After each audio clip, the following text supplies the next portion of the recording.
বিবি তারা ভূয়সী প্রশংসা করবে, আরে আপনি আমার এত সুন্দর ভালো স্বামী ছিলেন, সারা দিন রাত আমার পিছনে পিছনে ঘুরতেন, আমি যা কইতাম তাই শুনতেন, কত ভালো স্বামী না আপনি ছিলেন। তো স্বামী ওই সময় বলবে, বিবি রে অনেক কিছুই না তোমার জন্য করলাম, কিন্তু আজকে কিয়ামতে আমার জন্য ছোট্ট একটা কাজ কি করতে পারবা? কি কাজ? আয় বেবি, একটা নেকির কারণে আমি আজকে জান্নাতে ঢুকতে পারি না। ইন্নী আহতাজু ইলাইকি আন তুতিয়ানি হাসানাতান ওয়াহিদা। বিবিরে আমি তোমার কাছে আসছি, তুমি আমারে একটা নেকি দাও তো আমি জান্নাতে ঢুকে যাব। বিবি তখন জবাব দিবে, মা আইসারা মা তলাবতা, ও গো স্বামী, কত সহজে না আপনি চেয়ে বসলেন, কি সহজ ভাষায় বলে দিলেন একটা নেকি দাও আর আমি আপনার দিয়া দিব, কত সহজ না আপনি বললেন। কিন্তু স্বামী জানেন, ইন্নী আখাফু আইয়াখিফা মিজানি, ইন্নী খিফতু আইয়াখিফা মিজানি। ওগো স্বামী, আজকে কিয়ামতে আমি ওই একই ভয় পাচ্ছি যে ভয় আপনাকে তাড়া করেছে। মানে নেকির পাল্লা হালকা হয়ে যাবে, গুনার পাল্লা ভারী হয়ে যাওয়ার যে একটা ভয়, ওই ভয় আমার মধ্যেও কাজ করে। অতএব স্বামী, আপনি আজকে আমাকে যতই বলেন আমি আপনার একটা নেকি দিতে পারবো না, আপনি আমার এখান থেকে চলে যান। একটা নেকির চাওয়ার পর বিবি তাড়া দিবে, সন্তানের কাছে গিয়া বলবে, বাজান আইয়ু আবিন কুনতু লাকুম, আমি তোমাদের কেমন বাবা ছিলাম বলো। সন্তান তো ভূয়সী প্রশংসা করবে, আপনি এমন এমন বাবা ছিলেন। বাবাই বলবে, বাজান রে একটা নেকি কি আমার দেওয়া যায়? বড্ড বিপদগ্রস্ত হয়ে পড়ে আছি, জাহান্নামে বুঝি জান্নাত বুঝি আর কপালে হবে না, একটা নেকি কি আমার দেওয়া যায়? সন্তান ঠিক একই জবাব দিবে, খিফতু আইয়াখিফা মিজানি। বাবা, আপনার ভেতরে যে ভয়, আমার ভেতরে একই ভয় যে আমার নেকির পাল্লা হালকা হয়, গুনার পাল্লা ভারী হয় কিনা। অতএব আপনি যতই চান লাভ হবে না বাজান, আপনি আপনার রাস্তা দেখেন, আমি আমার রাস্তায় বিজি। আল্লাহ বলেন, রে বান্দা, ফাইদা নুফিখা ফিস-সূর ফালা আনসাবা বাইনাহুম, সিংগাই ফুৎকার দিলে বউ তার স্বামীরে চেনে না, বাপ তার সন্তানরে চেনে না, ভাই তার ভাইরে চেনে না, পীর তার মুরিদরে চেনে না। এমনকি হযরত ঈসা নবী বলেন, আল ইয়াউমা লা আসআলুহু ইল্লা নাফসি, আজকে কিয়ামতের ময়দানে আমি ঈসা নবীও কিয়ামতে বলতে থাকবো, নাফসি নাফসি, কে আছরে আমারে বাঁচাও। আমি ঈসা ইবনে মারিয়াম, লা আসআলুহু মারিয়ামা আল্লাতী ওয়ালাদাতনি, আজকে কিয়ামতের ময়দানে ওয়া আওজাদা আফনা ওয়া আফকারা আগনা,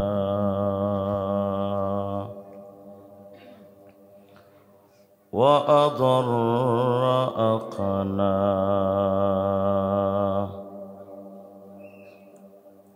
الذي هو أهل الحمد والثناء.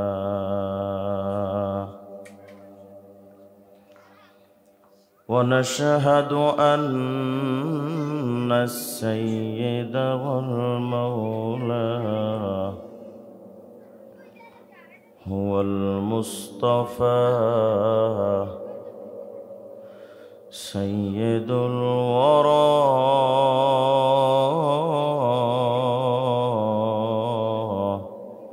وشمس الهدى. أما بعد، فأعوذ بالله من الشيطان الرجيم. بسم الله الرحمن الرحيم.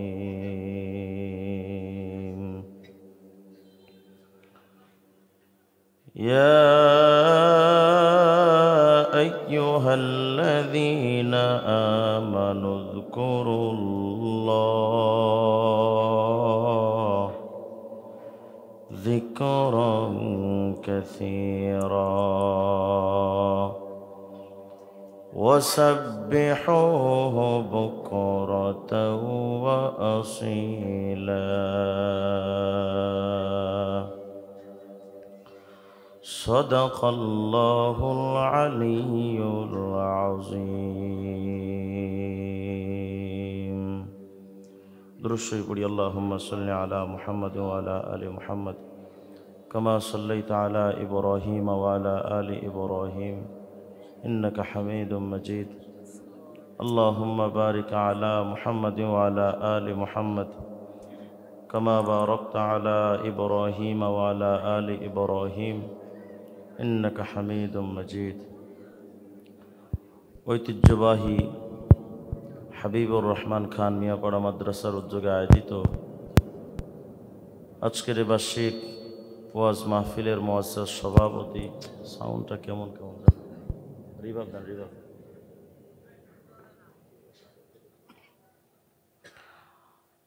আল্লাহ পাকের বড় মেহেরবানি যে আল্লাহ তাআলা আমাদেরকে আজকের এই সুন্দর পরিবেশে এসে বসার তৌফিক দিয়েছেন।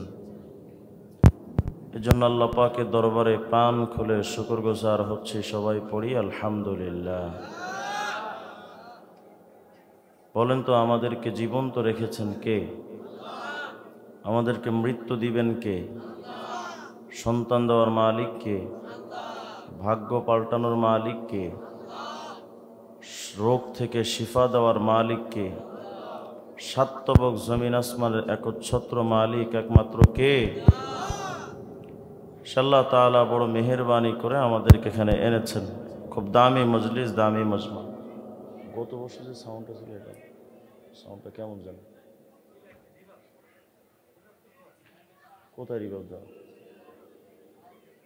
সাউন্ডটা চাড়াল চাড়াল লাগে। মুহতারাম হাজিরিন, পবিত্র কালামে পাক থেকে একটি আয়াত আমি আপনাদের সামনে তেলাওয়াত করেছি। আল্লাহ তাআলা যদি চান আয়াতকে সামনে রেখে একটি সারাংশ আলোচনা আপনাদের জেহেনে দেওয়ার চেষ্টা করব ইনশাআল্লাহ। তবে পরিবেশটা একটু সুন্দর করে গুছিয়ে নেওয়া দরকার। সবাই একটু কষ্ট করে দাঁড়ান তো ইনশাআল্লাহ। সবাই দাঁড়ান, আল্লাহু আকবার। দাঁড়ান, সবাই দাঁড়ান। সামনে এসে খালি জায়গাগুলো পূরণ করে বসে পড়ে বসেন।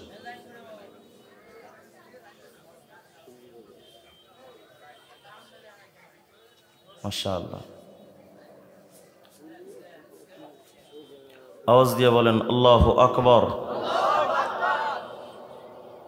আজকে আমাদের মজলিসের এই সময়, এই মুহূর্তে আমাদের সামনে একজন আল্লাহ পাকের একজন মকবুল বুজুর্গ বান্দা উপস্থিত আছেন, যিনি আমাদের যশোরের সকল উলামায়ে কেরামের একচ্ছত্র মুরব্বী এবং আপনাদের এই মাদ্রাসার যিনি মুহতামিম, বন্ধুবার মাহবুব, তার বাবা, আমাদের যশোরে যিনি বিডিআর হুজুর নামে খ্যাত, সবার কাছে গ্রহণযোগ্য একজন আলেম দিন। হুজুর অসুস্থ, আল্লাহ তাআলা যেন দ্রুত শিফায়ে কামেলা আজলা দায়মা নসিব করেন। হুজুরের হুয়ুজ এবং বারাকাত আমাদের উপর আল্লাহ পাক যেন দীর্ঘ করেন। মুহতারাম হাজিরিন, পবিত্র কালামে পাকে আল্লাহ তাআলা বলেন, ইয়া আইয়ুহাল্লাযীনা আমানুযকুরুল্লাহ যিকরান কাসীরা। বেশি বেশি জিকির করব, স্মরণ করব কার? বলেন না কার? কিন্তু আমাদের ব্যক্তিগত জীবনে আল্লাহ স্মরণ বেশি নেই। কৃষকের মধ্যে তার চাষাবাদের ফিকির আর জিকির বেশি, দোকানের ভেতরে তার দোকানের চিন্তা, ব্যবসার ফিকির বেশি, চাকরিজীবীদের কর্মস্থলের ফিকিরটা সবচেয়ে বেশি। যে যে কর্মে লিপ্ত তার কর্ম নিয়ে তার ফিকির আর জিকির বেশি। নেতাকর্মীদের কিভাবে ক্ষমতায় যেতে হবে সেটার জিকির আর ফিকির বেশি। কিন্তু আল্লাহ পাক বলেন, আমার বান্দারা, আমি আল্লাহর জিকিরটা বেশি বেশি করো। আমরা তো আল্লাহর জিকির করার টাইম পাই না, সময় নাই, খুব ব্যস্ত আমরা। আর যদি সময় থাকেও অবসর টাইমগুলো আল্লাহর জিকির বাদ দিয়ে গীবত শেখায়তে ব্যস্ত থাকে। সারাদিন শুধু এর সমালোচনা তার সমালোচনা। চায়ের দোকানে বসেই তো ব্যাস মুরব্বীর একটাই কাজ, ও ভালো না, ও চোর, ও বাটপার, ও চিটিংবাজ, ও দুর্নীতিবাজ, ও এটাই ও সেটা। আর ওই মুরব্বী শুধু একলাই হাসান বসরি, সবাই খারাপ কিন্তু উনি একাই ভালো। তো আমার প্রশ্ন হলো, যদি আপনি এত বড় ভালো হন আর বুজুর্গ হন, তা আপনি বসে বসে যে গীবত করেন, প্রতিটা বাক্যে বাক্যে তো এক একটা কবিরা গুনাহ, ৭,০০০ বছর জাহান্নাম। চুরি করলে সে যদি কবিরা গুনাহ করার কারণে অপরাধী হয়, তো গীবত করার কারণে সমান অপরাধী। তো আপন দিয়ে ধোঁয়া ছাড়তে যতটুকু টাইম লাগে তার চেয়েও কম লাগে। কথা কয় না? একটা গীবত করতে 15 মিনিট টাইম লাগে, 20 মিনিট টাইম লাগে, আর একটা গাছ রোপণ করতে 1 সেকেন্ড টাইম লাগে। অতএব ভেবে নেন, আপনি বুদ্ধিজীবী যদি হতে চান, তো আপনি কি বিড়ি টানবেন, গীবত করবেন, না জান্নাতে গাছ লাগাবেন? বুদ্ধিমান যদি হতে চান, নবী আমার বলেন, আল কাইয়িসু মান দানা নাফসা ওয়া আমিলা লিমা বাদাল মাউত। বুদ্ধিমান ব্যক্তি তো সে নিজেকে চিনেছে এবং আখিরাতের জন্য যে সঞ্চয় করলো, সেই বুদ্ধিজীবী। দোকানে বৈশা তো নিজের বুদ্ধি জাহির করেন, বিরাট বড় চাপাবাজ, বুদ্ধি জাহির করে আমি বিরাট বড় বুদ্ধিজীবী, বসে বসে গীবত করে। আর একজন বান্দা মুরব্বী মসজিদে বৈশা জিকির করে, নবীর ভাষায় গীবত করনেওয়ালা বড় বোকা, আর ওই মসজিদে বৈশা জিকির করনেওয়ালা মুরব্বী বড় বুদ্ধিমান। এটা তো গেলে একবার সুবহানাল্লাহ আলহামদুলিল্লাহ ওয়ালা ইলাহা ইল্লাল্লাহ আল্লাহু আকবার। এবার চলেন আর একটা আমলের কথা বলি, ওটা বুঝার আগে শুনেন। পৃথিবীতে যে সূর্যের আলো আমাদের দিকে আসে, এই সূর্য যে চলে প্রতি সেকেন্ডে 3 লক্ষ কিলোমিটার যেতে পারে। প্রতি সেকেন্ডে, প্রতি সেকেন্ডে যেই আলো 3 লক্ষ কিলোমিটার দূরে যেতে পারে, ওই আলো তাহলে কত দ্রুতগামী হবে? প্রথম আসমানটা কত দূর? বিজ্ঞানীদেরকে যদি জিজ্ঞেস করেন আসমান কোথায়, কয় আসমান টাসমান কিছু নাই। কেন? কয় আমরা খুঁজে পাই নাই। তো কি পাইছো? কয় নবমণ্ডলে অনেক জগৎ পেয়েছি। আচ্ছা কি পাইলা কও? কয় দেখো, নবমণ্ডলে একটা জগৎ আছে, নাম তার গ্লোবুলার নক্ষত্রপুঞ্জ। কত দূর? বলে পৃথিবীতে যেই আলো, নবমণ্ডল থেকে যেই আলো বিচ্ছুরিত হয়ে পৃথিবীতে আসে, প্রতি সেকেন্ডে 3 লক্ষ কিলোমিটার যায়।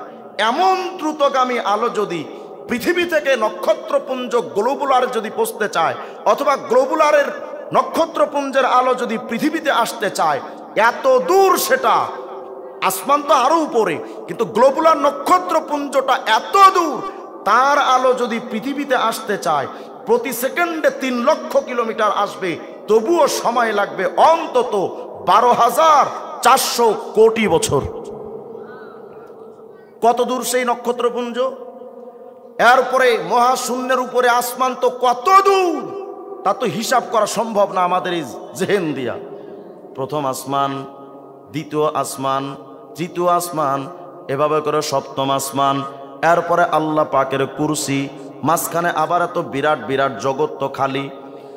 কুরসির উপরে বিরাট এক সমুদ্র, এর উপরে আল্লাহর আরশে আজিম। ওই আরশে আজিমের নিচে সিদরাতুল মুনতাহায় হযরত জিবরিল আমিন বসা। তাফসিরে কুরতুবির মধ্যে 9 নম্বর খণ্ডের 95 নম্বর পৃষ্ঠায় আসছে, হযরত জিবরাইল ওই সিদরাতুল মুনতাহায় বসা। আর ইউসুফ আলাইহিস সালাম নবীকে তার ভাইয়েরা কূপের মধ্যে ফেলে দিয়েছে।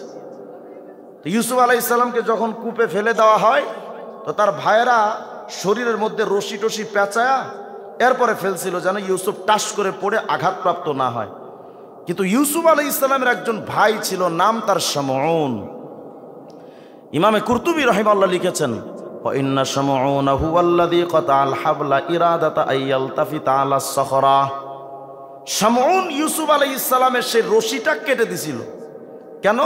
যেন ইউসুফ আলাইহিস সালাম কূপের মধ্যে পাথরের উপরে টাস করে পড়ে যায়, রশিটা কেটে দিল।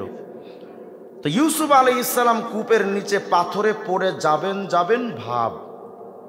জিবরাইল আলাইহিস সালাম তখনও সিদরাতুল মুনতাহার বড়ই গাছটার নিচে বসা। কত উপরে সেটা! আল্লাহ পাক ফাআওহাল্লাহু ইলাইহি ইয়া জিবরাইল আদরিকা আবদি। আল্লাহ ওই সময় ওহী নাজিল করলেন জিবরিল আলাইহিস সালামের কাছে, জিবরাইল আমার ইউসুফ তো পড়ে যাবে, পাথরে আঘাতপ্রাপ্ত হবে, জিবরাইল আমার ইউসুফরে বাঁচাও, রক্ষা করো। কিভাবে করবা তুমি ভালো জানো। চোখের এক পলকেই পড়ে যাবেন হযরত ইউসুফ। আর জিবরাইল তখন সিদরাতুল মুনতাহা আরশের নিচে। কল্পনা করেন তো কত দূর। শুধু দুনিয়ার গতিটা যদি হিসাব করেন, গ্লোবুলার নক্ষত্রপুঞ্জেই যেতে 12,400 কোটি বছর লাগে, তো সিদরাতুল মুনতাহা থেকে আসতে কত হাজার কোটি বছর লাগা দরকার। হযরত জিবরাইল ওখানে বসা। আল্লাহ যখন আদেশ দিলেন, জিবরাইল বলেন ফাআসরাতু ওয়াহাবাতু, আমি দ্রুত গতিতে নিচে নামা শুরু করে দিলাম। আমি জিবরাইল আমার শরীরের যত শক্তি আছে সব বাই কইরা আমি জিবরাইল একটা দৌড় মারলাম। ফারাস্তুহু বাইনার রামি ওয়াল লুকু ফাআকাতুহু আলা সখরাতি সালিমা।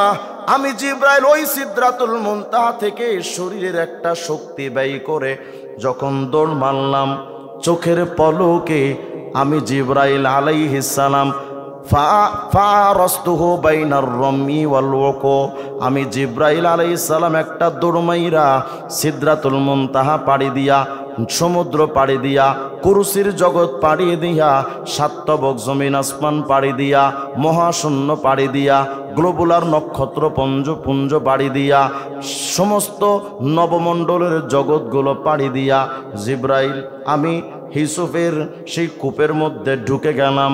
ঢুকে গিয়া ইউসুফ আলাইহিস সালাম চোখের পলকেই আমি ঢুকে গেলাম। ঢুকে হযরত ইউসুফরে হাতের মধ্যে নিয়া ফাআকাতুহু আলা সখরাতি সালিমা, ওই পাথরের উপরে আরামে নিরাপদে বসায়া দিলাম। চোখের পলকে সিদরাতুল মুনতাহা থেকে জিবরিল দুনিয়ার জমিনের কূপের মধ্যে। জিবরাইলের গতিটা কেমন সুবহানাল্লাহ বলবেন না। অথচ ওই জিবরাইলের পাখা মাত্র 600। বুঝেন, জিবরাইলের পাখা মাত্র 600 পাখাওয়ালা জিবরাইলের গতিটা যদি এত বেশি হয়, যেই ফেরেশতার পাখা বেশি তার গতিটা তো আরো বেশি হওয়ার কথা। কথা হয় না? কি কষ্ট হচ্ছে নাকি আপনাদের? যেই ফেরেশতার পাখা যত বেশি তার গতিটা তত বেশি হবে। তাহলে চলেন তো দেখি অন্য ফেরেশতাদের পাখা কয়টা। জিবরাইলের পাখা মাত্র 600। তাফসিরে কুরতুবির মধ্যে খণ্ড 20 পৃষ্ঠা 11-র মধ্যে আসছে ওয়া ইন্না লিল্লাহি তাআলা মালাকা ইউকালু লাহু হিসকিয়াইল। আল্লাহর একজন ফেরেশতা আছে, নাম তার হিসকিয়াইল। জিবরাইল, ইসরাফিল, মিকাইল, জিবরাইল, আজরাইল, আর একজন ফেরেশতার নাম হযরত হিসকিয়াইল। লাহু 18,000 জানাহ। ওই ফেরেশতার পাখা হলো, ফেরেশতা জিবরাইলের পাখা তো 600, আর ওই ফেরেশতার পাখা 18,000। আস্তে কোন সুবহানাল্লাহ। আবার মা বাইনাল জানাহি ইলাল জানাহি 500 আম। এক পাখা থেকে আর এক পাখার মাঝখানে দূরত্ব জমিন টু আসমানের দূরত্ব। সুবহানাল্লাহ বলেন না। কল্পনা করেন তো এই পাখাওয়ালা ফেরেশতা, 18,000 পাখাওয়ালা ফেরেশতা কত বিশাল। এত বিশাল ফেরেশতা। ফাখাতার লাহু খাতির, তার অন্তরে একটা বিষয় উদ্রেক হলো, কিরে তুমি তো আল্লাহর এত বিরাট বড় সৃষ্টি, তুমি তো দৌড়াইতেও পারো খুব, তো তুমি এত বড় হওয়ার পর এই মিয়া হাল তাকদির আন তুবসিরাল আরশা জামিয়া, তুমি কি আল্লাহর পুরো আরশে আজিমটা ঘুরে দেখতে পারবা? আল্লাহ পাকের আরশটা এত বড়, আজ পর্যন্ত কোন ফেরেশতা আল্লাহর আরশের পুরাটা দেখার সুযোগ পায় নাই। কত বিশাল এটা। তো ওই ফেরেশতার অন্তরে একটা বিষয় উদ্রেক হলো, এই তুমি কি আল্লাহর আরশ পুরাটা ঘুরে দেখতে পারবা? যদি পারো তো দেখো না, চেষ্টা করে পারো কিনা। তো যখন ওই ফেরেশতা ভাবছেন আমি তো বিশাল সৃষ্টি, দেখি না ঘুইরা পারি কিনা। তো আল্লাহ যখন দেখলেন যে ফেরেশতা চান্দুর ভেতরে এই স্বপ্ন জাগছে যে আমার আরশ ঘুরে দেখবে, তো আল্লাহ তখন করলেন কি, ফাজাদাহুল্লাহু আজনিহাতাম মিথলাহা, আরো 18,000 পাখা তারে অতিরিক্ত লাগায় দিলেন। ফাকানা লাহু সিত্তু ওয়া সালাসুনা আলফা জানাহ, এবার পাখা হলো ৩৬,০০০। আগে ছিল ১৮,০০০, এবার হলো ৩৬,০০০। ভাবেন ৬০০ পাখাওয়ালা জিব্রাইলের গতিটা কেমন। ৬০০ পাখাওয়ালা জিব্রাইলের গতিটা যদি এত বেশি হয়, ১৮,০০০ পাখাওয়ালা জিব্রাইলের সেই হিজকিয়াইলের গতিটা কত বেশি হতে পারে। তো ৩৬,০০০ পাখা দিয়ে আল্লাহ এবার তাকে বললেন ফাআওহাল্লাহু ইলাইহি আইয়ুহাল মালাক তির। আল্লাহ এখন তারা বলেন, এই ফেরেশতা আরশ না দেখবি? তো ঠিক আছে, দৌড়া। আরশে আজিম ঘুরে দেখতে চাও তো দৌড়াও। ঘটনা বলা উদ্দেশ্য না, কেন বিরাট একটা আমল লুকিয়ে আছে, মনোযোগ দেন। এবার দৌড়া। ওই ফেরেশতা হযরত ইমামে কুরতুবী বলেন ফাত্তারা মিকদারা ২০,০০০ সানা। ওই ফেরেশতা একে একে ১ বৎসর ২ বৎসর না, জিব্রাইল তো চোখের পলকে সিদরাতুল মুনতাহা থেকে জমিনের কূপের মধ্যে ঢুকতে পারেন। ওই ফেরেশতা একে একে ১ বৎসর ২ বৎসর, চোখের পলক তো দূরের কথা, দিন গেল, মাস গেল, বছর গেল, শত বৎসর গেল, ১০০০ বৎসর চলে গেছে। ওই ফেরেশতা পাক্কা ২০টা ১০০০ বৎসর পর্যন্ত দৌড়াইছে। ফালাম ইয়াবলুগ রাসা কাইমাতিন মিন কাওয়াইমিল আরশ, আল্লাহর আরশ আজিমের একটা খুঁটির গোড়া থেকে আগা পর্যন্ত ২০,০০০ বৎসরেও পৌঁছাতে পারে নাই। আল্লাহর আরশ আজিমের খুঁটিটা কত বড়? মোটামুটি দেওয়ানবাগি পীর সাহেবের ফ্যাটের মতো। আওয়াজ দিয়া কোন আল্লাহু আকবার। তো ফেরেশতা যখন দেখলেন আমি পারি নাই, ফাজাদাল্লাহু ফিল আজনিহাতি ওয়াল কুওয়া, আল্লাহ আরো শক্তি দিলেন, আরো শক্তি এবং পাখা আরো বাড়ালেন। ওয়া আমারাহু আইয়াতির, এবার আল্লাহ বললেন তুমি এবার দৌড়াও।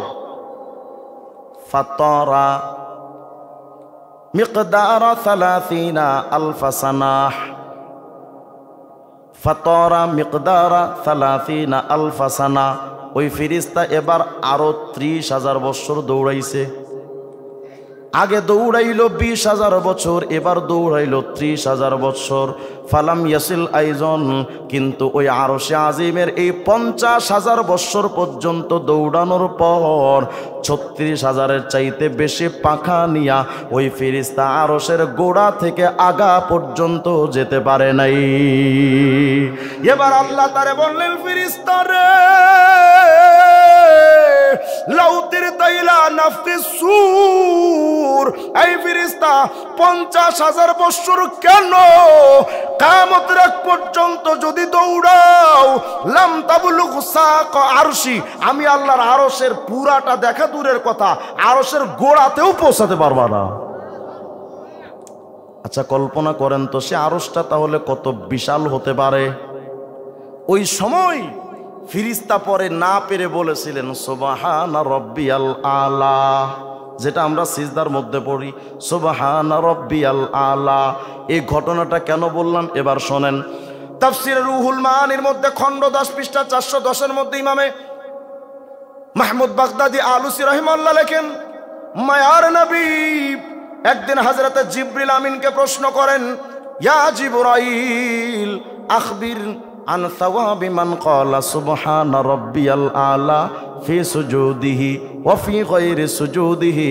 ওরে জিবরাইল রে, যদি আল্লাহর কোনো বান্দা ওই হিজকিয়াইল বা মিকাইল যে তসবিহটা পড়েছিল সুবহানা রাব্বিয়াল আলা, জিবরাইল ভাই এই তসবিহটা আমার কোনো উম্মত যদি নামাজের সিজদায় পড়ে অথবা সিজদার বাহিরে যদি কোনো সময় পড়ে, ও আমার ভাই জিবরাইল আমার জানায়া দাও একবার সুবহানা রাব্বিয়াল আলা পড়লে কত নেকি হয়।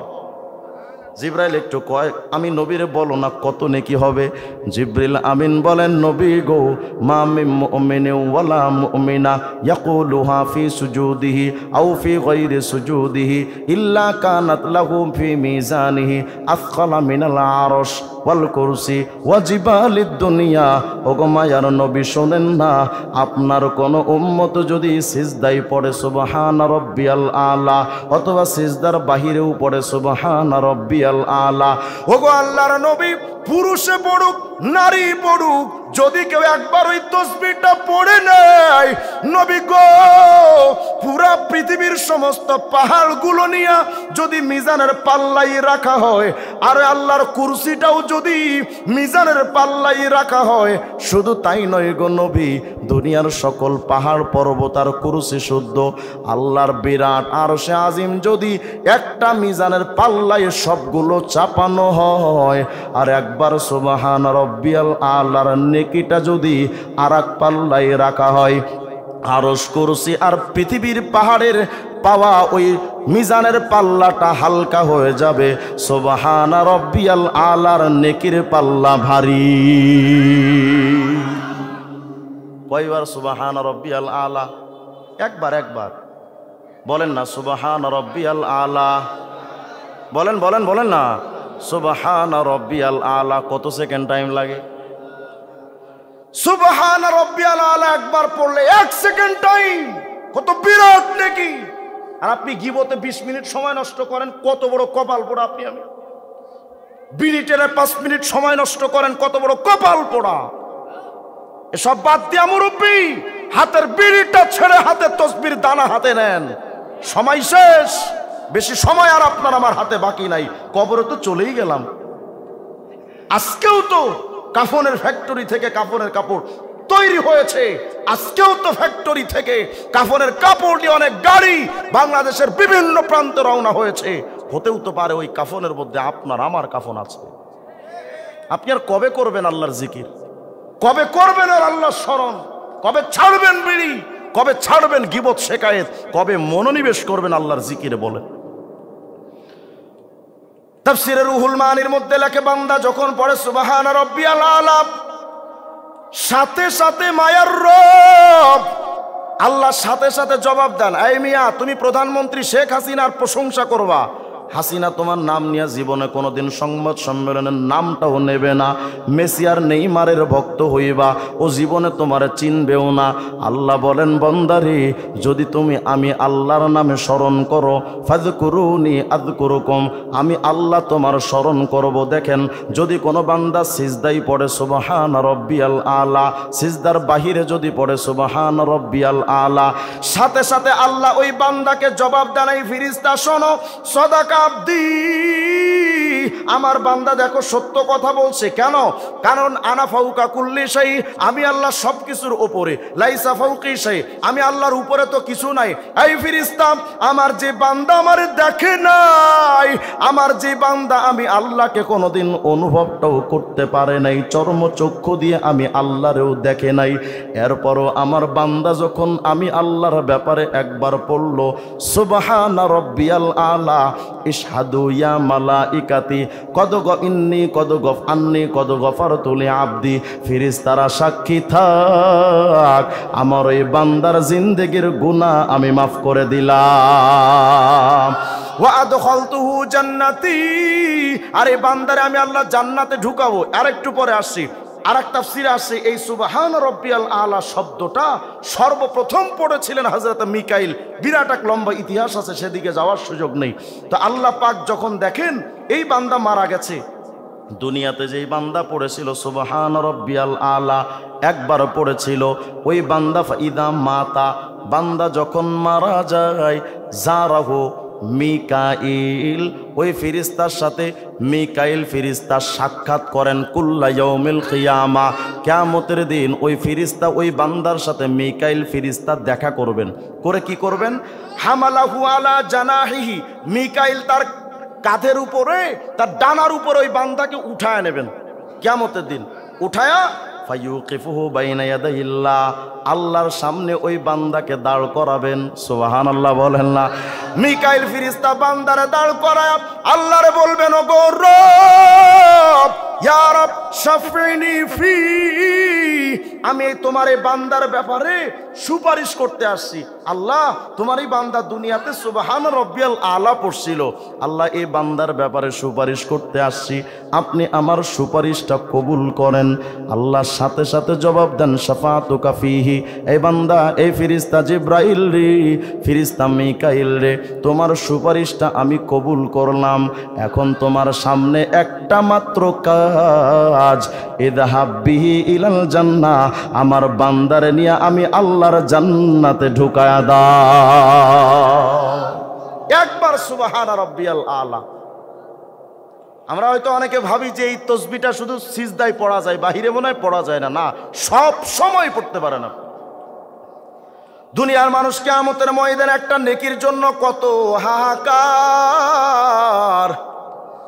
সবাই একটা নেকির জন্য হাহাকার করে বেড়াবে, কেউ একটা নেকি দেবে না বাজান।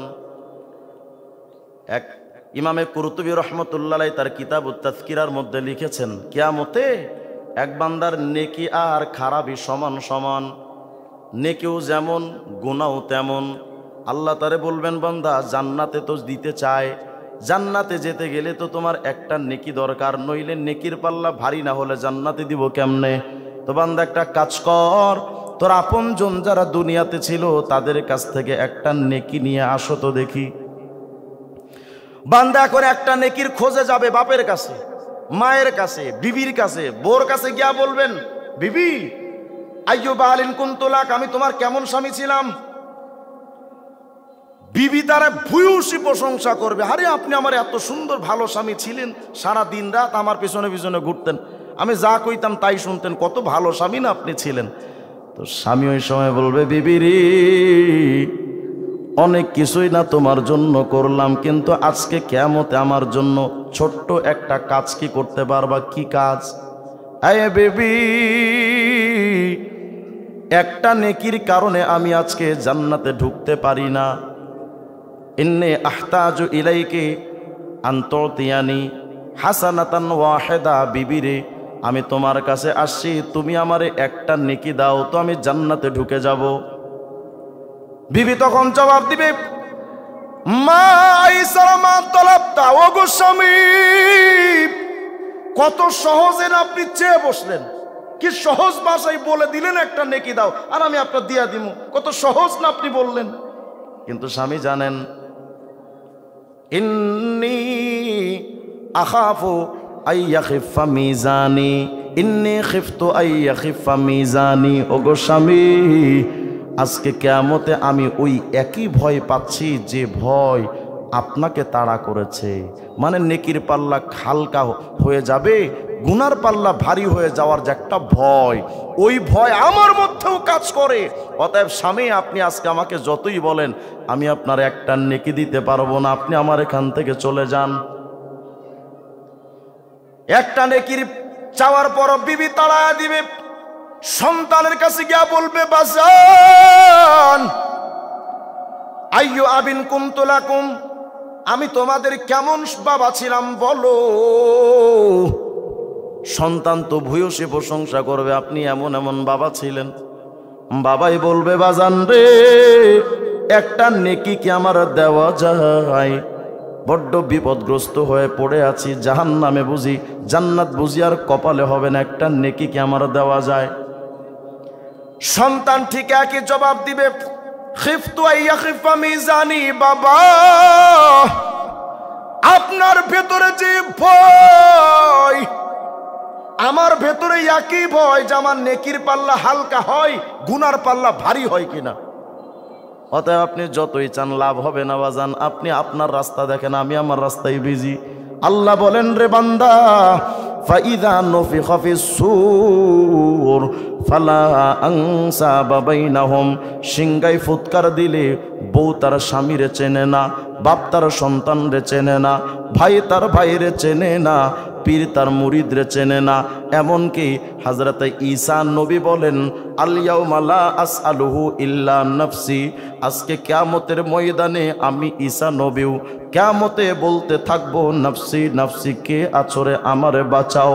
আমি ঈসা ইবনে মারিয়াম লা আসআলুহু মারিয়ামা আল্লাতী ওয়ালাদাতনি, আজকে কিয়ামতের ময়দানে আমি ঈসা নবী আমার মা মারিয়ামের বেলায় আল্লাহরে বলবো না আল্লাহ আমার মা মারিয়াম রে বাঁচান, এ কথা বলার মতো সময় আমার হবে না। আমি আল্লাহরে বলবো আল্লাহ আমি ঈসারে বাঁচান। কি ভয়ঙ্কর ওই ময়দানটা, একটু ভাবেন না রে মুমিন। আপনি আমি তো মনে করি পীর সাহেব আপনারা আমার তরায় লয়ে যাইব গা, এত সোজা মিয়া। নবী ঈসা যেখানে নিতে পারবেন না, তোমার পীর কেমনে পারবে? আমি পীর বিরোধী মানুষ না, আমিও পীরের মুরিদ, কিন্তু পীর সাহেব কোরআন সুন্নাহ অনুযায়ী সবক দিবেন, মেনে চলবো। পীর সাহেব কি তরানেওয়ালা? কথা বলেন, তরানেওয়ালা? আর আমাদের নবীও তো নিজের চাচা আবু তালেবকে তরাতে পারবেন না। নিজে আমাদের নবী পর্যন্ত কোন আবু তালেব, যে আবু তালেব নবীর সারা জিন্দেগি নবীর সহযোগিতা করে গেছেন, একদিনের জন্য নবীর বিরোধিতা করেননি। শুধু ঈমান নাই, আবু তালেবও জান্নাতে যেতে পারবে না। তবে হ্যাঁ, কিয়ামতে কোনো আলেমদেরকে, শহীদদেরকে, নবীদেরকে সুপারিশের অনুমতি দিবেন। ওই কাতারে তোমার পীর সাহেব, আপনার আমার পীর সাহেব যদি অলির কাতারে থাকেন, আল্লাহর মাহবুব কাতারে থাকেন, তিনি সুপারিশ করতে পারবেন, আল্লাহ কবুল করবেন। কিন্তু কোনো মানুষের জন্য বিনা অনুমতিতে জান্নাতে নেওয়ার কোনো চান্স নাই। ওই কিয়ামতের ময়দানে একটা নেকির জন্য পাগল পাড়া সবাই। কে একটা নেকি দেয়? এই মুমিন, দুনিয়ার সমস্ত নাজ ও নিয়ামত বিক্রি করলে একটা নেকি যে কিয়ামতে ক্রয় করা সম্ভব না। একটা নেকির দাম এত বেশি, এত বেশি, কিন্তু নেকি একটার দাম এত বেশি হলে দুনিয়াতে কামাই করা কত সহজ একটু দেখেন। সূরা লুকমানের 27 নম্বর আয়াতে আল্লাহ বলেন, ওয়ালাউ আন্নামা ফিল আরদি মিন শাজারাতিন আকলাম, দুনিয়ার সমস্ত গাছগাছালিগুলো যদি কলম হয়, শুনতেছি তো সবাই, মনোযোগ দেন, দুনিয়ার সমস্ত গাছগাছালিগুলো যদি কলম হয়, ওয়াল বাহরু ইয়ামুদ্দুহু মিন বাদিহি সাবআতু আবহুর, দুনিয়ার সমুদ্রকে যদি আরো টেনে লম্বা করে 7টা সমুদ্র বানানো হয়, এক কথায় 8টা সমুদ্রের পানিগুলো যদি কালি হয়, 8টা সমুদ্রের পানি যদি কালি হয়, আর দুনিয়ার সমস্ত গাছগুলো যদি কলম হয়, মা নাফিদাত কালিমাতুল্লাহ। এই আয়াতের তাফসীরের মধ্যে, তাফসীরে কুরতুবীর মধ্যে ইমামে কাতাদা রাহমাহুল্লাহর কথা বর্ণিত। ইমামে কাতাদা বলেন, জানো এই আয়াতের তাফসীরে কি বলতে চাই জানো? লানাফিদাল বাহরু ক্বাবলা আইয়ানফাদা সাওয়াবু মান ক্বালা লা ইলাহা ইল্লাল্লাহ। আল্লাহু আকবার বলেন। অর্থাৎ আল্লাহ বুঝাইতে চান, বান্দারা শুনো, আরে দুনিয়ার সমস্ত গাছগুলো রে কলম বানায়া, আর দুনিয়ার সমস্ত সমুদ্রগুলো 8টা সমুদ্রের পানি যদি কালি বানাও, এই কালি আর কলম দিয়া যদি কালেমায়ে তৈয়্যিবা লা ইলাহা ইল্লাল্লাহ একবার যদি কোনো বান্দা পড়ে, ওই একবার কালেমার জিকিরটা যদি জিকির করলে রাজি, বলেন জানো, ওয়া আবওয়াবুল জান্নাতি সামানিয়া, জান্নাতের দরজাও কিন্তু 8টা। আলহামদুলিল্লাহর হরফ 8টা, জান্নাতের দরজাও 8টা। ইমাম রাজি বলেন, ফামান ক্বালাহা আন সাফাই কলবিহি ইস্তাহাক্কা লাহু সামানিয়াতা আবওয়াবিল জান্নাহ। আল্লাহর কোন বান্দা যদি পরিষ্কার একটা পরিচ্ছন্ন অন্তর নিয়া ওই 8 হরফের আলহামদুলিল্লাহ একটা বার যদি কয়, জান্নাতের 8টা দরওয়াজা টাস টাস করে খুলে যায়। একবার আলহামদুলিল্লাহ, 1 সেকেন্ডও তো লাগে না। নিজেদেরকে কত ঠকাচ্ছি, নিজেদের সময় অপচয় করে কত ঠকাচ্ছি আমরা।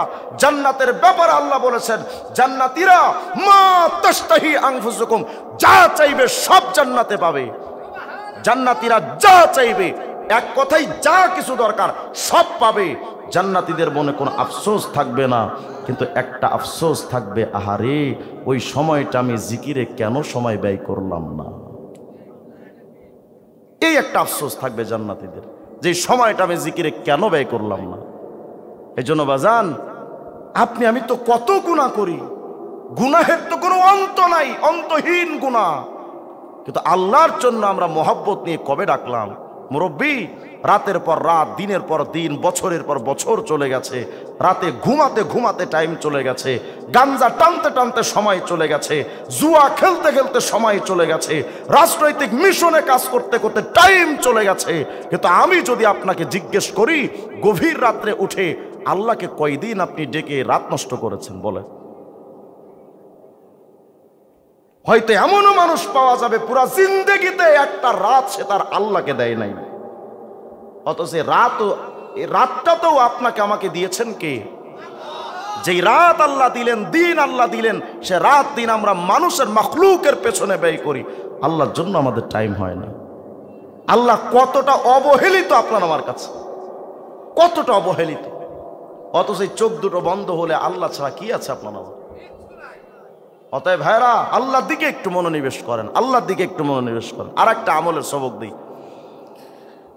আল কাউলুল বাদী এর মধ্যে ইমাম সাখাবী রাহিমাহুল্লাহ লিখেছেন, শোনো, একবার তুমি জিকির করলে তো এত বিরাট বিরাট ফজিলত মনে থাকবে তো এগুলো ইনশাআল্লাহ?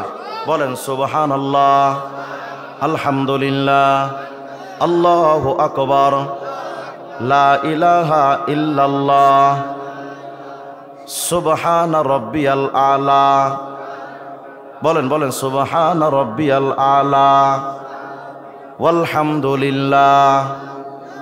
যখন আপনি ক্ষেত খামারে কাজ করেন, যারা এখানে কৃষক বাজান যারা আছেন, ক্ষেত খামারে যখন কাজ করেন, তা আপনি ধান রোপণ করছেন বা সার দিচ্ছেন অথবা যে কোনো কাজ করেন, মুখ দিয়া তো আপনি মুমতাজ ভাবির গান লাগাইতে পারেন, কিন্তু এই গানটা বন্ধ করে শুধু এতটুকু করেন, আগে গাইতেন গান, এখন বলবেন লা ইলাহা ইল্লাল্লাহ, সুবহানাল্লাহ, আলহামদুলিল্লাহ, আল্লাহু আকবার।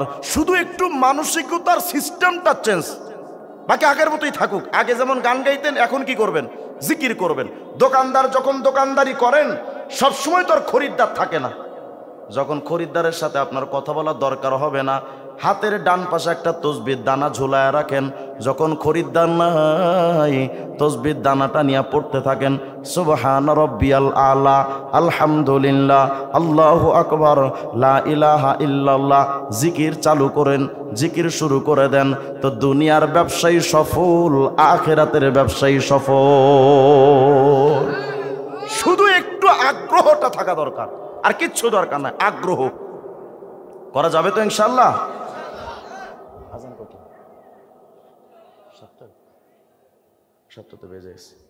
আল্লাহ তাআলা যদি চান আর একদিন ইনশাআল্লাহ আপনাদের সামনে আলোচনা করার সুযোগ হবে ইনশাআল্লাহ। বাকি আপনাদের কাছে অনুরোধ, এই জিকিরগুলো একটু চালু করেন। মাহফিলে এসে আপনাদের লস হলো না লাভ হলো? বলেন লস না লাভ? তাহলে এই মাহফিলটা চালু রাখার দরকার আছে না? এই মাহফিল চালু রাখতে গেলে এই মাদ্রাসা চালু রাখতে হবে।